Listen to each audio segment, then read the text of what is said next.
Welcome to Decades of Horror, the 1970s. Let me make it very clear to you, Mrs. Jacquard. I am Boss Cocky in this hospital. This is episode 138, recorded April 21st, 2021. Gruesome Magazine. I am your host, Doc Rodden, and this podcast is about horror films released between 1970 and 1979. Each week, my co-host, Jeff Mohr, and I will tackle another classic or not so classic film from this wondrous, groovy, and gory, influential decade. Tonight, we are reviewing Patrick from 1978, even though Patrick, Jeff Mohr, will not just sit there with his eyes budging out. He'll have to talk. All right, joining me this week is my co-host, Jeff Mohr. Jeff, how you doing, sir? Get away! I'm sorry. I'm good. You just said no.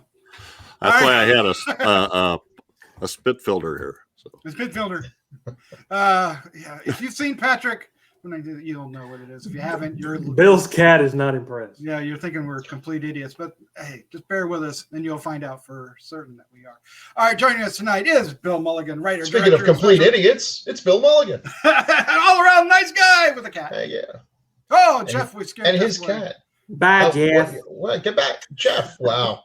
All right. I guess Gizzy will have to fit in. Hey, yeah, great to see you guys. Great to see you. Ladies and gentlemen, welcome to the train wreck. All right, also joining us tonight is the one and only Chad Hunt. Chad, sir, how you doing? I am awesome. You are awesome. I really am. I was thinking that today. Yeah, I'm freaking awesome. I was thinking that. Damn, that Chad. Shaking it here, boss. Shaking it here. I was thinking that when I was looking at that Modoc picture. I was like, hey, you know what? Oh, that's going to be awesome. But exactly. Awesome. All right. We are here to chew bubblegum and kick ass. All right.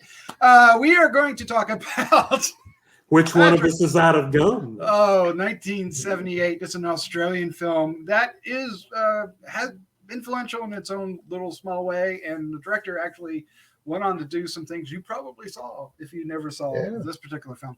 But let's see what we're talking about real quick. We are talking about Patrick 1978, which released in Australia on October 1st of that year, and then September 7th, 1979 here in the States.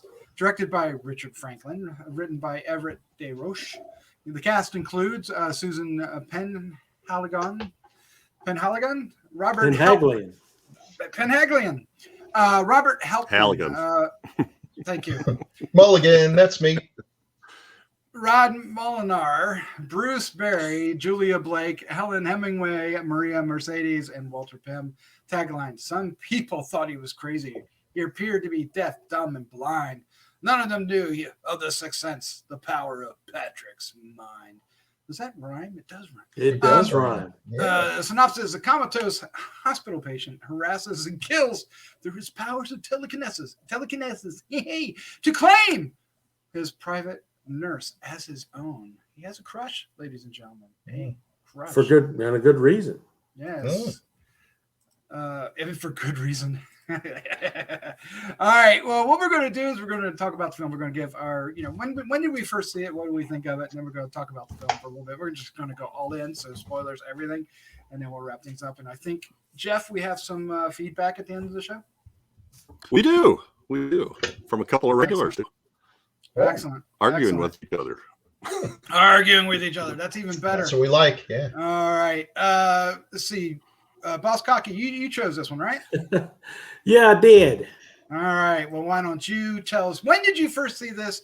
What was your first impression? I've seen bits and pieces of it over the years. This is the first time I've sat down and watched the whole thing in its entirety.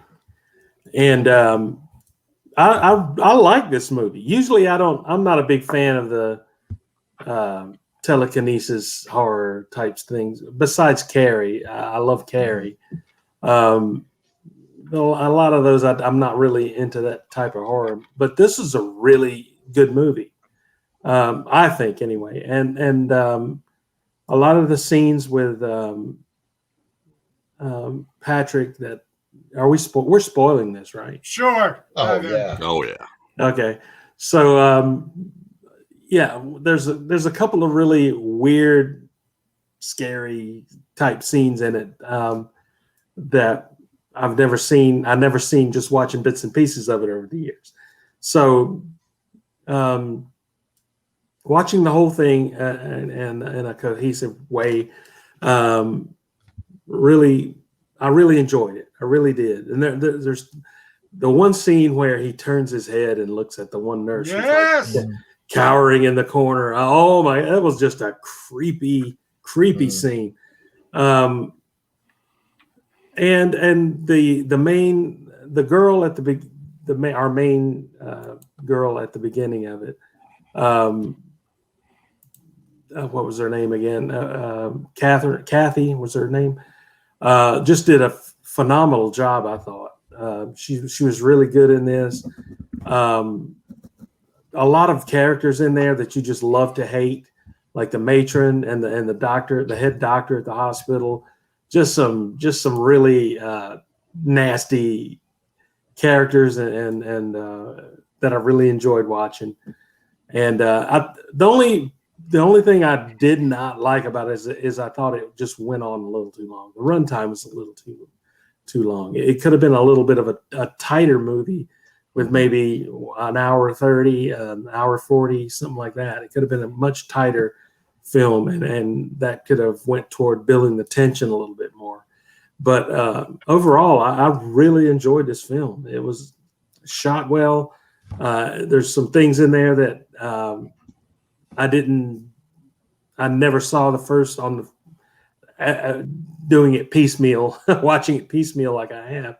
But like the outside, the entrance sign outside of his room, where it just when the lights blinked out, it just said trance on there. So some of the stuff like that I thought was pretty cool. And I just thought it was a really cool movie, and it was an Australian film. I think it was made in '78. It even had its own little Jaws. Oh, it did. It Jaws, yeah. Tribute in there, and that I thought, oh man, it's Jaws. But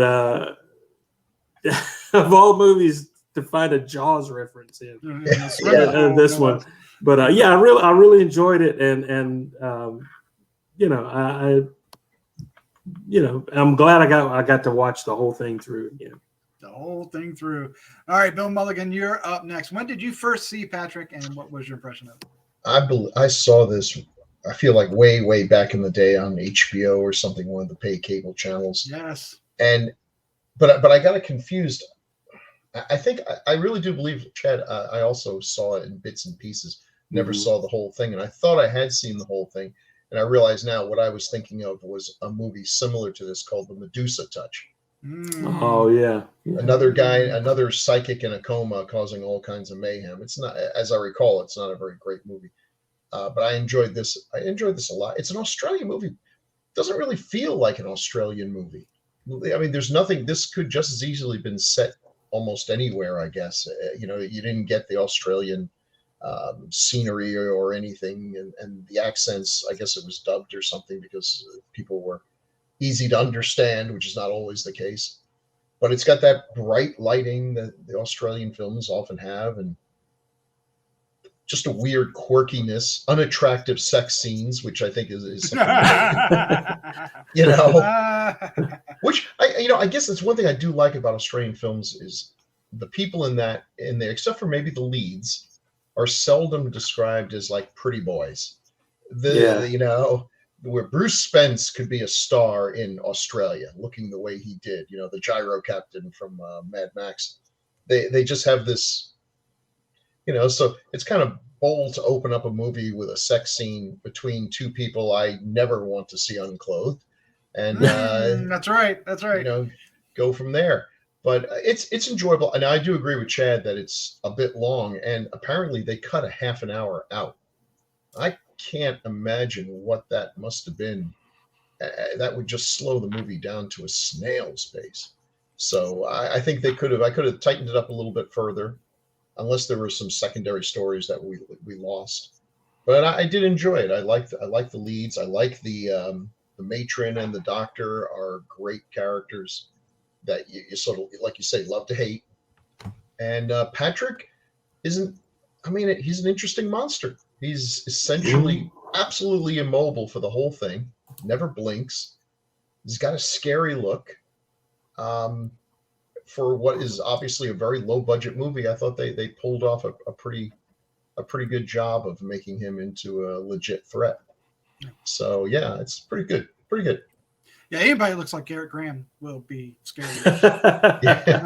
Just saying. All right, Yeah. Jeff Mohr, sir, welcome back. I hope you can share with us when you first saw this film and what you thought of it. I just saw it for this podcast. Whoa.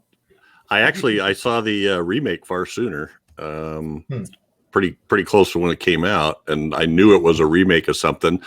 But at the time, I didn't want to go back and watch the original while it was fresh in my mind. I kind of wanted to get a fresh take at it. So this works out well. One of those ones that I've always been looking at going, I should watch that. I should watch that. Mm-hmm. They are really loose with their human subject experimentation rules. They pretty much do whatever the hell they want, whenever the hell they want. Yeah, there's no IRB down there, so yeah. no, there isn't. I do like it, but it is, compared to the newer one, the 2013 one, it's really bright. It's shot really bright. Maybe Bill or Chad said some of this while my internet was getting funky. But I still like it. There's some really nice touches in here that I like, but there's also some weird things that I was sort of couldn't quite understand. Like when she comes home with the doctor and her whole apartment is tore apart. And while they're standing there talking about it, the door shuts by itself and they just kind of look at it and then go on talking. So I don't know. It happens every day in Australia. Thought that was a little weird. But anyway, yeah, nice cast, nice creepy stuff. Not particularly scary, I don't think, but really kind of interesting, as it progresses. And the really the key person in this is Susan Penhaligon. She's probably on screen far more than anybody else. Mm-hmm. And she does a great job. Yeah. I enjoyed it. Is it a little long? Yeah, it's a little long, but I, as I watched it, I'm thinking through all the little bits they did. They spent a lot of time developing the, like the typewriter and the doctor and the different scenes with the pool and the ex-husband Ed and all that stuff. So anyway, yeah. It was good that the actors had chemistry, even though Patrick was immobile. You still felt some chemistry between them. Yeah. So I saw this film back, I think, on the same time Bill did when it was on HBO. At that point, I was starting to really get into horror films and looking, through books and magazines as much as I could. And I found out about Australian films, this being one of them, Thirst, some other ones out there. So I was really keen on watching it, and it kind of bored me as a teen. I'll admit, right? It was, it's kind of like, there isn't really much to this.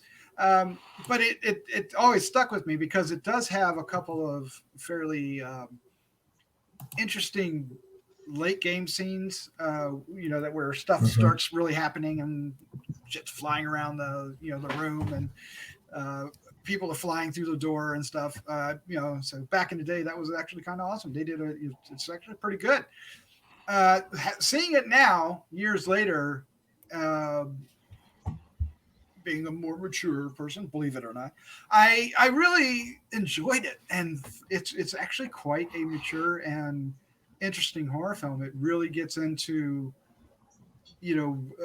these two characters, and a bunch of others, but how she just won't leave it alone, and she's interested in Patrick and what happened, and discovers he communicates with her, and even though people don't want to believe her, she still pursues it. And it's not until she realizes that that he's a threat that things turn south on that in that respect.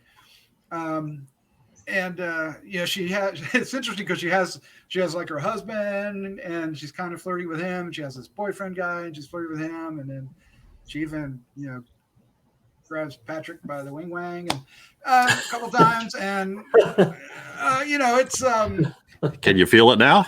yeah. Well, You can feel that. So it was. I don't know. I thought she was really captivating. I was really interested in her, and I mean, she's like a little pixie, but I thought she was really good. I thought she was actually better than everybody else. I love the doctor. Well, the nurse. Is it Pinnacle? Pinnacle? Yeah. Pinnacle? I thought she was really good because she's menacing, right? But I loved how campy. No. Matron. Matron Cassidy. Matron Cassidy. Yes, Julia Blake. Yeah. Yes, thank you. I thought she was really great because she's almost really the villain, right? And then you got the doctor who's just over the top and campy and a lot of fun. So there's actually a lot going for this, and I think a lot of people will really enjoy watching this. And you'll find out as we discussed, the director has actually gone on to do some really quite interesting and a couple of my favorite 80s films, oddly enough, that I didn't realize he had done. Yeah, there's a couple of them in there. But then not favorite. That may be overdoing it. Films that I enjoyed more than others. Let's put it that way. Maybe not favorites. But I also got to watch this on Wicked Horror TV, which is my seg into an announcement we have that I meant to do earlier. And the reason why I got to see it on Wicked Horror TV is that we have partnered with a Play Now. Let me move my notes up so I get it right. Jeff, you can help me out here. I'm listening to Bill's cat purr. Nice. Is he really distractive? Because I left him outside and he started meowing hideously. I thought that'd be worse. Not at all. But what I'm getting ready to say is that Decades of Horror, the classic era, is going to be appearing on the classic sci-fi channel on various devices out there, from the Amazon Fire TV, Roku, Android, I can't talk tonight. Mobile, Apple TV, iOS, Google Play, Android TV, and we're really excited about it. We're just now getting into it, so we're kind of getting our hands into it and figuring it all out. But and PC. Yeah, and when this becomes available, you'll be able to catch the classic era on that channel on your favorite device. Yeah, so it's kind of awesome. Yeah, I know some of these, some of his other channels are available on Fire Stick. So I'm confident this will too. That's one of the ones he says it will. They say it will work on. So we're very excited over at Classic Era, right, Chad? Absolutely. I mean, they have a lot of stuff. Yes, a lot of stuff on there, and so they have a lot of the films that we actually cover. Yeah, absolutely. So you can watch the movie and then watch the podcast, and you'll know what to think about it. Yeah, they're actually going to pair them whenever we do that. Oh, that's cool. You can actually stick them together. Yeah, nice. So Play Now Media is the company that has a number of horror and sci-fi channels, and so I took advantage of that and was able to watch Patrick on Wicked Horror TV, one of their channels, and it played really well, and it was a lot of fun. And I was a little nervous because it had this little notice about being formatted, and I thought I was going to have to watch it in square format, but no, it was properly formatted, and it played wonderfully, or at least for me. I like excellent. Yeah. All right. So look for that, and look for us to talk about it more and more as we get into it all. Exciting. All right, so let's get into the film itself. We were talking about Patrick. A couple of really interesting posters that we have here. That's the one that I think most of us know. And you have this one, which I hadn't seen before until just now. It's pretty artistic. Yeah. Is there a couple others that we have here? I like how the graphic, the title with the EEG thing going through, it reminds me so much of Psycho. Yeah. Psycho had a similar thing to it, and which could have something to do with The director. The director, yeah. Oh yeah. We'll talk about that here in a second. But yeah, there's another one where it's like I think it's a DVD one where it's just his face, and you gotta admit It's a face. It's creepy. It's creepy. His eyes are so wide. And supposedly they gave him some eye drops or something that allowed him to keep his eyes really wide without blinking or anything. Right. I don't know what it was, but boy, it is such a simple effect. I mean, what could be simpler than keep your eyes open? But it works. It's unnerving. In his eyes? What they do? Good God. Yeah. And his expression is kind of hard to read. Is it malevolent? Is it, what is it exactly? I wouldn't want. And they have like an angelic halo around him there on the poster. Mm-hmm. Yeah. Although he doesn't look angelic. Not at all. Not at all. It looks demonic. Yeah. So the director. Let's dive in. Let's just dive into the director because I've been wanting to talk about Richard Franklin. He also did Psycho 2, which is the second best Psycho movie ever made, I think. It is. It actually is a really good sequel. Yeah. Because I remember do I want to see a sequel? And how many years was it? Right? And yeah. No, it was a terrible idea. It was like when you heard, they're going to make a sequel to Psycho. X number of years later, you're like, well, Hollywood is officially bankrupt. And then you saw it and you're like, this is a worthy addition. This was worth making. And I think they kind of went to the well a few times too many with the subsequent movies. But Psycho 2 is a top-notch movie. Yeah. I mean, it made sense because, he was being released from prison after 20 some years. So awkward coming back. So it all made sense. Killer ending. Yes, it was. Well, you gotta have a killer ending in a Psycho movie. But he did. Yeah. He also did Link, as you there, Cloak and Dagger, and Road Games. Road Games is the other one. Road Games. Road Games is one we might have to revisit sometime in the future. I enjoy it. It's got Jamie Lee Curtis, right? So yeah. Stacy Keach. FX2. Did you mention that?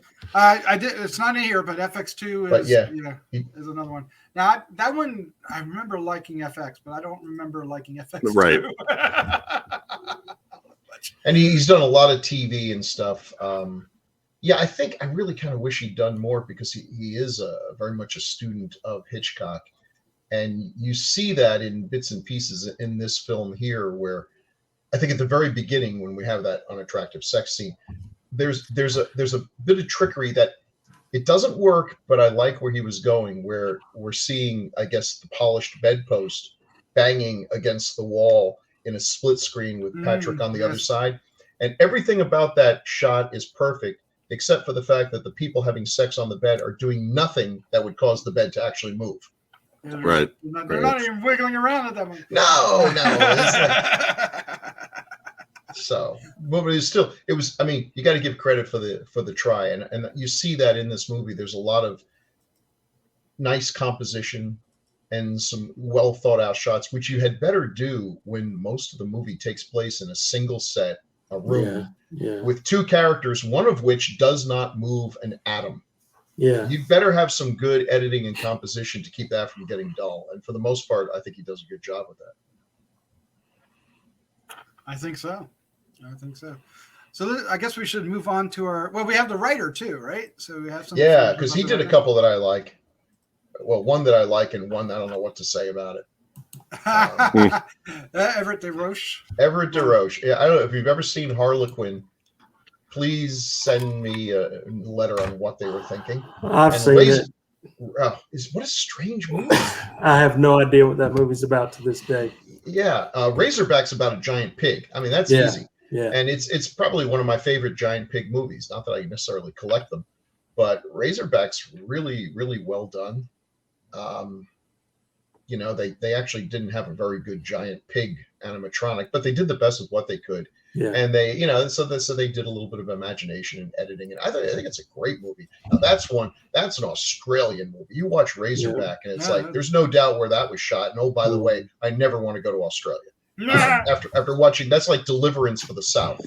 Razorback is the movie that'll keep you out of Australia. Dumb ways to die. Yeah. But so he did some cool things. Yeah, directed by Russell McKay, right? Yeah. That's what I was looking for. I'm like, because I remember it was directed by somebody that, a lot of style. Starring Greg from one of those hospital shows that used to be on. Oh, Trapper, I think he was a Trapper John. Greg something was his name. Played the lead guy in it. But yeah, I loved Razorback too. Gregory Harrison, yeah. Greg Harrison, yeah. I think Oh, there you go. that was on regular rotation on HBO back in the day. Yeah. All right, let's jump into the actors. We have Susan. Say that name again there, Jeff. I cannot pronounce that name. Penhaligon. Penhaligon. And of course, she's adorable. Like I said, like a little pixie. She is. We have covered her before. We have. Why don't you share what that was in? Well, I don't know. You got a poster for it or picture? I don't think so. She was in Why are you The doing Uncanny. I I'm sorry. She was in The Uncanny.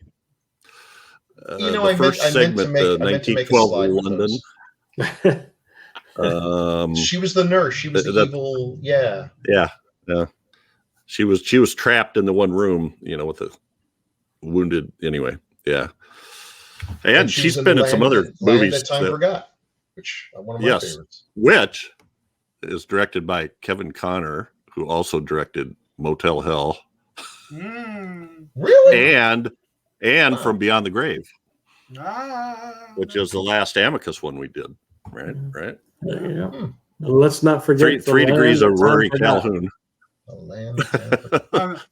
3 degrees of Rory Calhoun. Okay. And she was in the Count Dracula.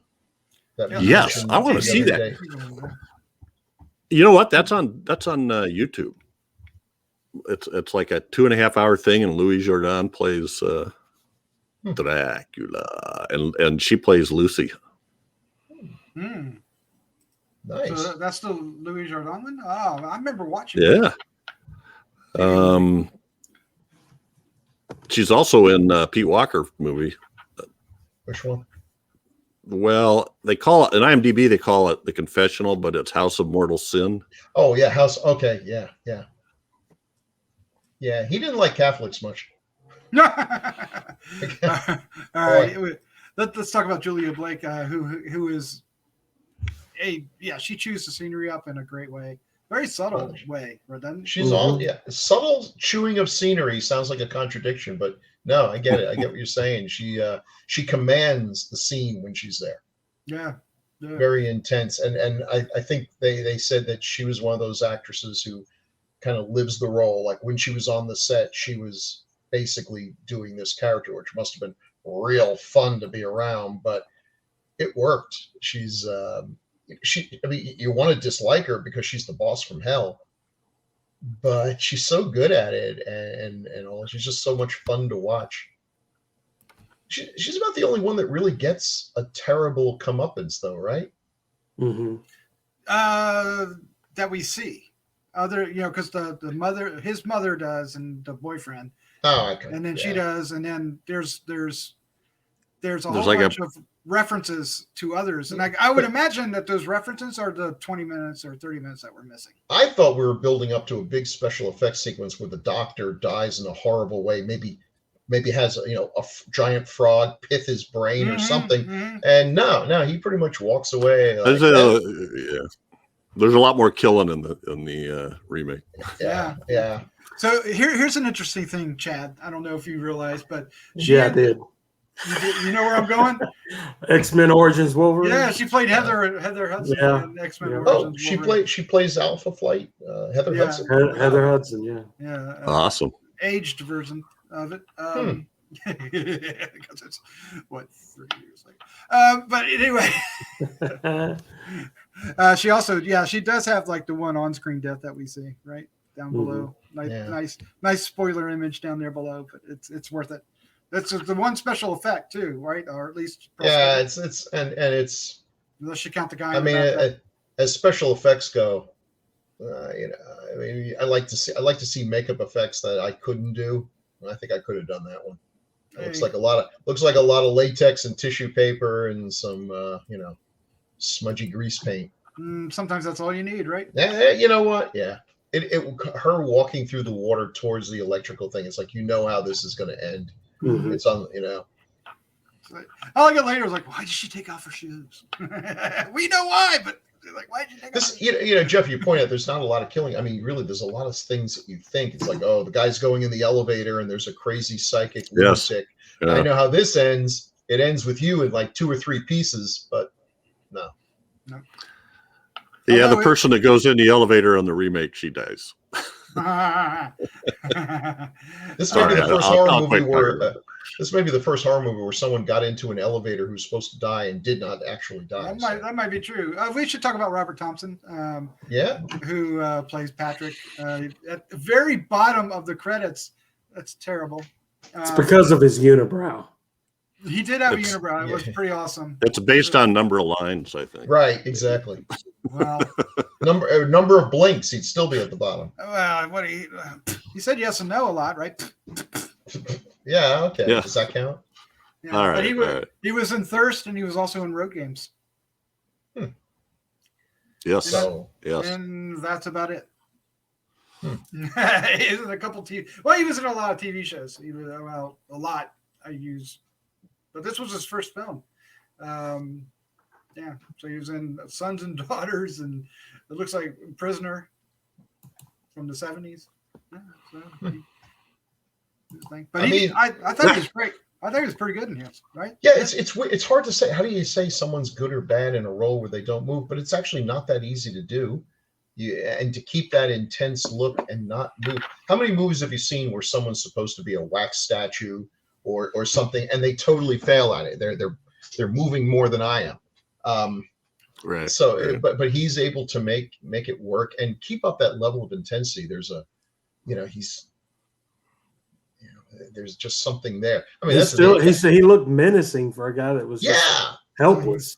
He's the most helpless monster physically in film history, but he still looks scared. You wouldn't want to be in the room with him. No, now, or in the pool or in the. How these powers work are never well explained. Like, how is he able to, miles away, drag a guy down into a pool? How is he able to do all that? I mean, that's incredibly. Okay. That's Marvel Girl power here. I think they kind of did. I think Jeff has got it. Jeff, do you have it? Okay. No, I'm not going to explain it at all. I'm just going to say, what makes up thought? How does thought happen in the physical science world? Well, I will say that they used electricity. So we don't know, right? Yeah. No, they used electricity in this movie to do that because of the device. The sixth sense, his sixth sense. Well, I guess yeah, that's what right. But the thing we're talking about is how far it got, and he used electricity to do that. Okay. Every time it was involved, he was going through the lights in the pool. It was like flicker. Oh, right? interesting. And the house as well. See so that. it was always through the electricity. The typewriter was plugged in, right? So he used electricity to throw the furniture around the apartment. There you go. That's not what I'm saying. I'm saying that's how he got. That's how he got to the apartment. That's how he got to the apartment. But now, okay, but here's one of the things that confuses me. I'm not sure of his motivations here, because by the end, it seems to be that he wants to die. Right? I mean, is that pretty okay? He wants to die with her. Yeah. Well, yeah. Okay. That makes sense. Because like the doctor wants to kill him, and he, stops the doctor from doing it. I gotta say, I love that guy throwing the axe and pretending that the force field is stopping it. It's so fake, but it's well done. It's phony and everything. Yeah. Well, he asked her on the typewriter, "Will you come with me?" Mm-hmm. So right. he wanted her to go. So he was trying to get her to inject herself and yeah. But in the ending, so there are a couple of creepy moments, and I think one of them is we talked. I think Chad, you mentioned is when he turns his head after that electricity going out and everything, and it makes the one poor woman scream and fall down, and she actually gets taken away off camera, right? Then of course he starts throwing all the stuff around in the in the room, and throws the doctor around like that. But at the end, I loved what they did with the end of this, and how they messed with us with him spitting and open his eyes. And stuff at the end. So that was a great creepy ending. Mm-hmm. Excuse me a minute. My cat has done the equivalent of getting caught up a tree. and I need to rescue him. I'll be right back. She's literally up a tree. Call the fire department. All right. What else do we want to talk about with this film? Because there's a lot of notes. Did anything stand out? I wanted to say something about Robert Helpmann, the guy that plays the doctor.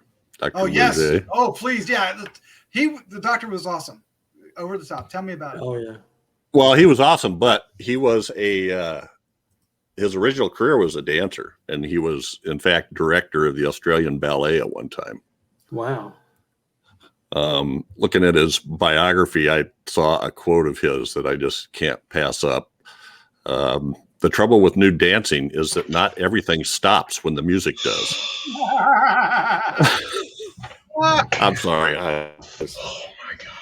He had sort of that toupee was not hitting on anything, man. It made me feel like he had a leader, the leader from the Hulk head underneath that. But from the Rip Taylor collection he was of kind of wigs. making some dance moves too when he was dodging the chairs and stuff. You know? Yes.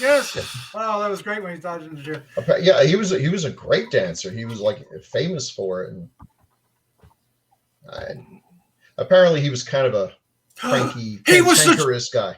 He was a child catcher in Chi Chi Bang Bang. Yes, he was. Yes. What? And he was in the Red Shoes. I don't know why I like Chi Chi Bang Bang, but because it's a bad movie, but I like it. I love it too. Yeah. But it's kind of bad, right? It is bad, but flying car, with bat wings, And songs. Yeah. Yep. Dick Van Dyke. Drunk as a skunk. That wasn't a Disney movie, was it? Chitty Chitty Bang Bang. Was it? Or was it? I don't think it was, but it feels like it's trying to be a Disney movie. It feels like it was, yeah, with Dick Van Dyke and all in there. So it's no bed knobs and broomsticks. Mm-hmm. According to his bio, he was nearly killed during Chitty Chitty Bang Bang when the carriage that he was driving spun out of control and turned over. But thanks to his dancer's reflexes, he was able to leap off the moving wheel and land safely on his feet. I bet he did too. I bet he did. They should have kept the camera running for that one. Yeah. Yeah. Oh man, what do we think of the two love interests? We have Rod Mullinar as ex-husband Ed, and we got Bruce Berry as Brian, her doctor boyfriend-ish thingy. Meatheads. Meatheads. They are meatheads. Oh my God. They are. A couple of meatheads. It really the one thing that really dates this movie, just like brings you to a screaming halt, is our introduction to the hero ex-husband is, well, so much for women's rape fantasies. And you're like, oh, I don't have enough palms to rub against my face right now. It's like, there's a line that hasn't aged well. Yep. Yeah, and Bruce Berry gets the exposition lines explaining about the Sixth Sense, right? Yeah. I mean, which is kind of interesting because they talk about if a blind man can smell and hear better, and they said, what if you lost everything? What would you develop, right? And that's kind of puts the seed in the back of your brain to kind of make everything plausible, right? Yeah, that was Daredevil's big thing. It's like, I lost my eyesight, but now I have all these enhanced powers. I'm like, oh shit. Or oh man. Anything else from the notes that we want to bring up? I wanted to bring up about the music a little bit. People, and this is something from way back when people like Mad Max and Mad Max 2 and people. I remember the advertisements. Music by Brian May. Queen was big at the time. Everybody thought, yes, that's right. Everybody thought that was the same Brian May who was the guitarist for Queen, but suckers. Yeah, but he was actually a pretty good composer. He's from Australia, and he went on to do a lot of. He did Mad Max 2, Freddy's Dead, Dr. Giggles, and a lot of the Tales from the Crypt stuff. Mm-hmm. And he passed away a few years back, but people always see. I remember that being a big thing back then. Oh man, Brian May did the music to Mad Max. Right. No, it wasn't the same Brian May, but still a great composer. He's a good composer. I didn't think this was not one of my favorites because he has kind of a bombastic style that doesn't really fit with this particular one. I loved Road Warriors. Yeah. There's Absolutely. too much sweetness, and I don't know. Yeah, and this one, yeah. His work on Tales from the Crypt was just excellent. Excellent stuff. Now in Italy and Europe, it was replaced by Goblin. Yeah. That'd be nice to. Which I'm I'd like okay to with. hear I'm that. okay with that. Yeah. I'm okay with that. I'd like to hear that. So supposedly in the remake, there's a lot of scenes where Charles Dance as Dr. Roget has earbuds in and he's listening to music, and that music is always from the score. Oh. Huh. And you can hear it a little bit in the background. Nice. Yeah. All right. Well, I think we've said enough about the film, so let's wrap things up with our final thoughts, our recommendation, and if you want to pick a favorite scene, have at it. So, Boss Cocky, you are up first. So go ahead and lay it on us. I like this film. It's actually a good film. I went in thinking I don't know if I'm going to like this, but I ended up liking it. Even at the almost 2 hour running time, it's still a pretty good flick. Like I said before, it can stand to be a little shorter and tightened up a little bit in some places. But loved it. And favorite scene for me is when he just turns around. He hasn't moved an inch the whole movie, and he just turns and goes. Even curls his lip a little bit, and it's just scared the crap out of me and that nurse that was cowering. Yeah, they really set you up on that, because all through the movie you're expecting him to move, and you finally get used to he's not moving. Right. All right, Bill Mulligan, you're up next. What is your final thoughts, recommendation, and favorite scene? If you got it, I do recommend it. It's a little bit of a slow burn, but I think it's well constructed by a filmmaker who was a fan of Hitchcock and kind of goes for that sort of style. Not a lot of camera movements, but some good composition, and it tells the story well. It's got some nice performances in it. I guess my favorite scene, my favorite shot, comes very close to the end, and I don't want to give it away because it's a good jump scare. There's only a couple of scares in the movie, and that's one of them. And they've set us up for it, and they pull it off pretty well. It's pretty implausible, but they pull it off. And fun. Now, this movie was super influential. I think it was a hit here on the drive-in circuit, but it was like a monster in Europe. It wasn't even that big in Australia, and the Italians loved it so much they made a rip-off sequel. Usually they disguise their rip-offs, like it's the Road Warrior, we're going to call it Bronx Warriors. This one they just called Patrick Still Lives. Like, if there's any doubt on what movie we're referencing here, they just made an unofficial sequel. Boy, you could get away with stuff back then. Yeah, Zombies 2. Anybody? Right. They made a year out of that. It was just alien contamination. It just kept going. All right, Jeff Mohr, sir. Wrap it up for us here. Oh yeah, absolutely. I would recommend this. It's I just wanted to point out a couple of sort of fun things they had in there. One was the emergency entrance sign kept flashing trance. And end trance. The other one was, I'm surprised, maybe you mentioned it and I missed it, but the Jaws music in the swimming pool. Yeah, we mentioned when we fell out once. Oh, did you? Okay. The formula she typed. Did you guys notice the one in front of the P was completely unnecessary? I'm sorry. And the credits. No, none of us noticed that, Jeff. Only did anybody notice the credits about the frogs? No. What about them? At the very end of the credit, it said frogs killed under supervision of Judy Morris, Zoology Department, University of Melbourne. Yeah, but who were they seasoned by? Yeah. Before they were eaten. That's my favorite scene. That's my favorite scene. That's my favorite scene. So. That was such a dick move. It's like, I ask you a simple question. It's like, well, to illustrate that, I have to kill this harmless animal. It's like, I am never asking you another question for as long as I will. And he's so graphic about it. My favorite scene wasn't killing the frog. Was him. You made me do it. Well, Patrick was making him do it, right? Right. That's what he said. He made me do it. Got frog's guts hanging off his face. All right, so yeah, I'm actually pleasantly surprised on how good this movie holds up. It is actually a very good film, and it's worth. It's not going to blow you away with big special effects or big scares or anything, but it's a tight little thriller, and you like the characters. It's a little campy, a little silly because, but I think that's the age. I don't think it's the film. Yeah. But even with that, I think it holds up. I mean, the Patrick is just laying there is inherently creepy. They communicate that he's doing something.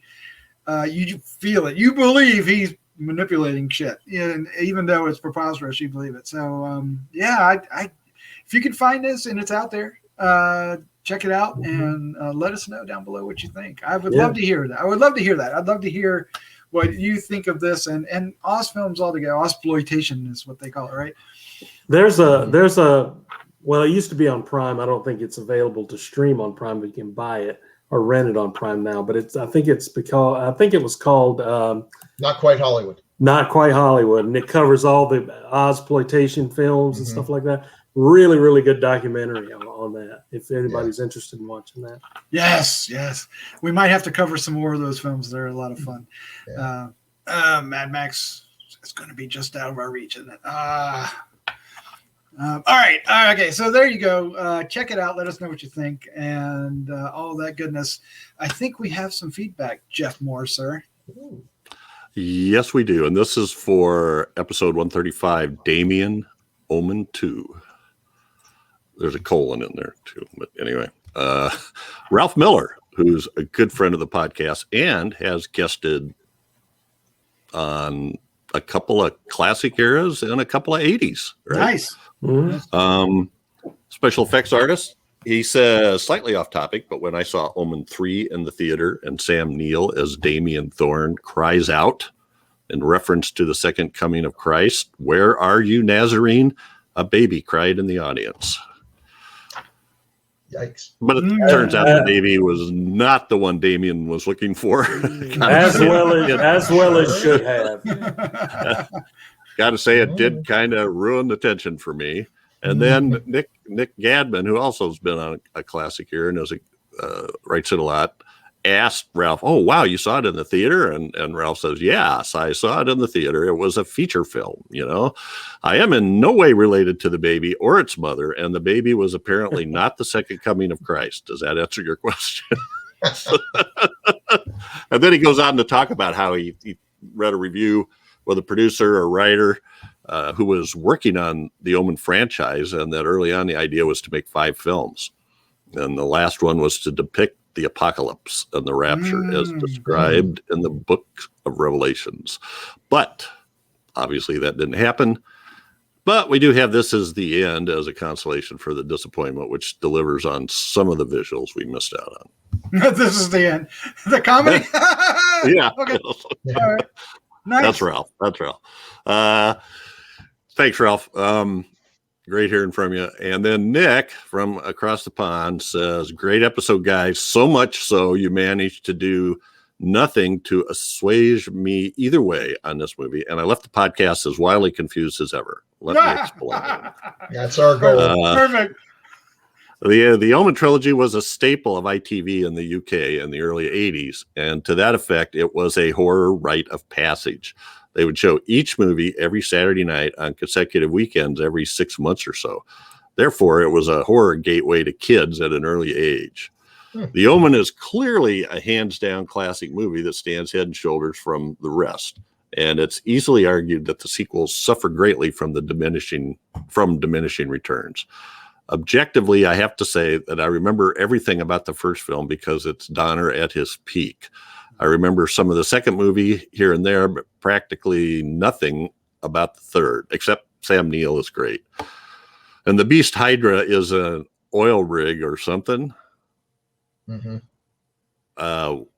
which you have to admit is a genius idea, even if badly executed. Back then, content was very hard to come by, so although the sequels suffered greatly, this was still prestige TV from America to a 9-year-old UK kid. So I kind of love it as a whole, even if the first film was clearly on another level. So yeah, mixed emotions. Doesn't seem P.S. fair. They sent us Hammer and we sent them Omen 3. Yeah, well, we do the best we can. Yeah.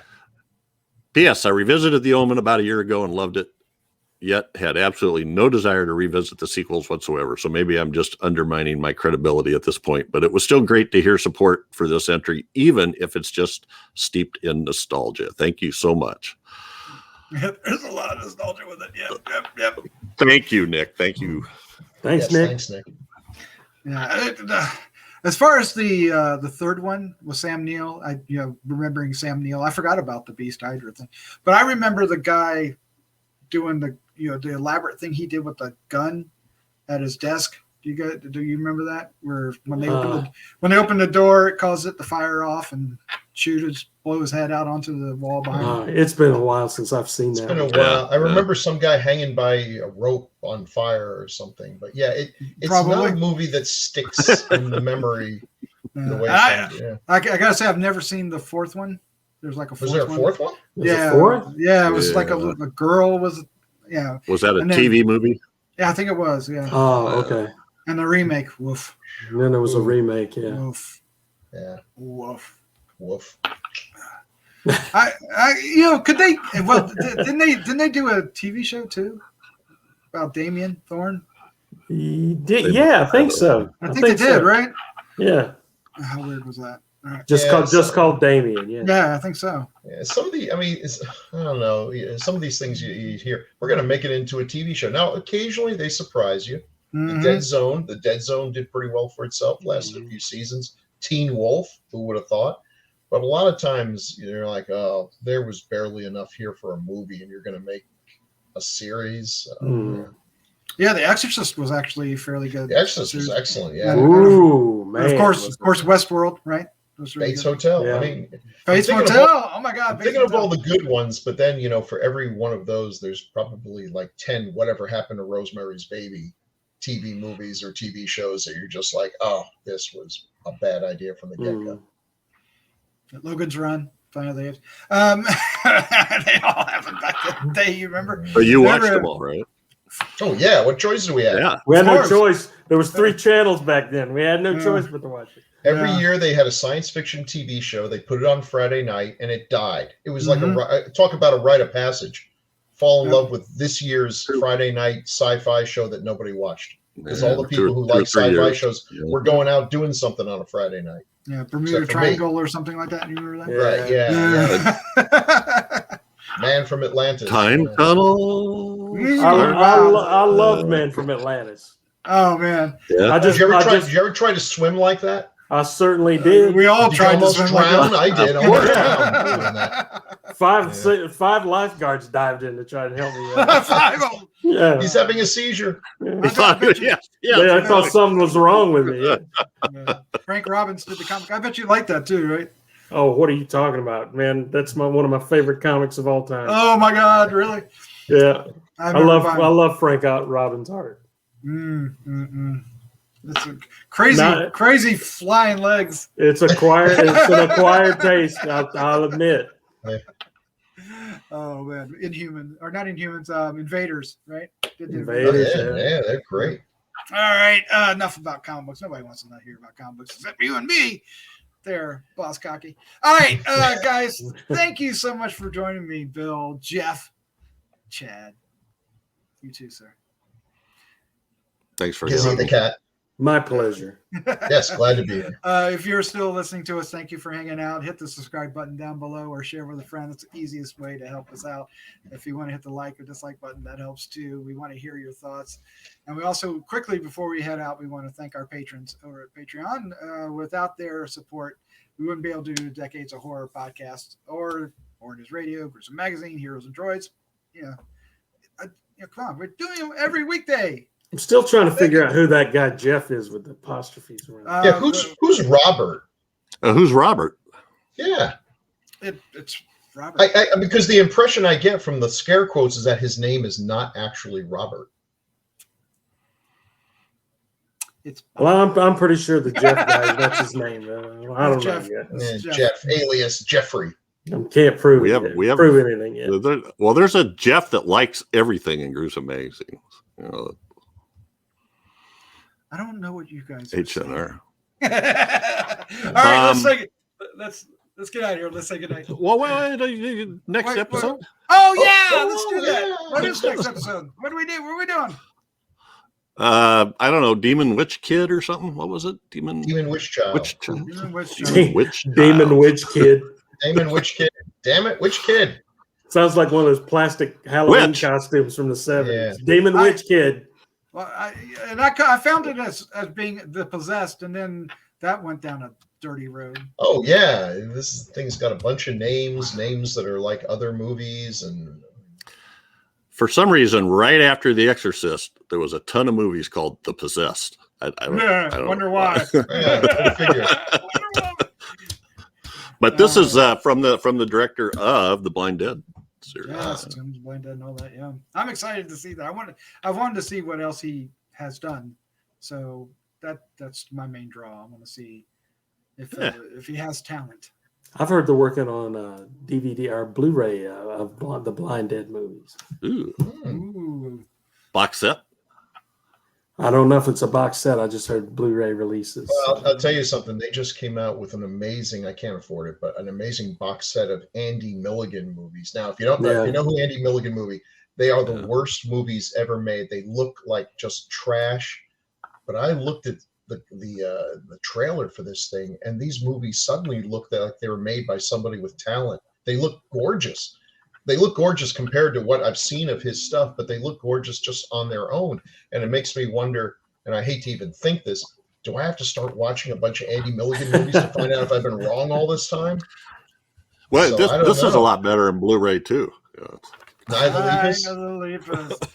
All right, guys, we're losing everybody. Our Yeah. subscriptions. Yeah. I'm already, you already lost me. All right, let's say goodnight, guys. Good Night, night, everybody. Good night, everybody.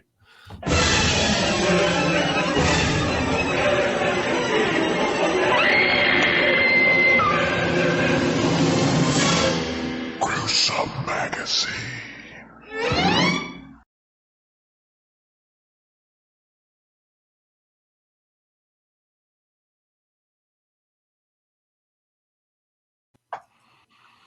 Hey guys, I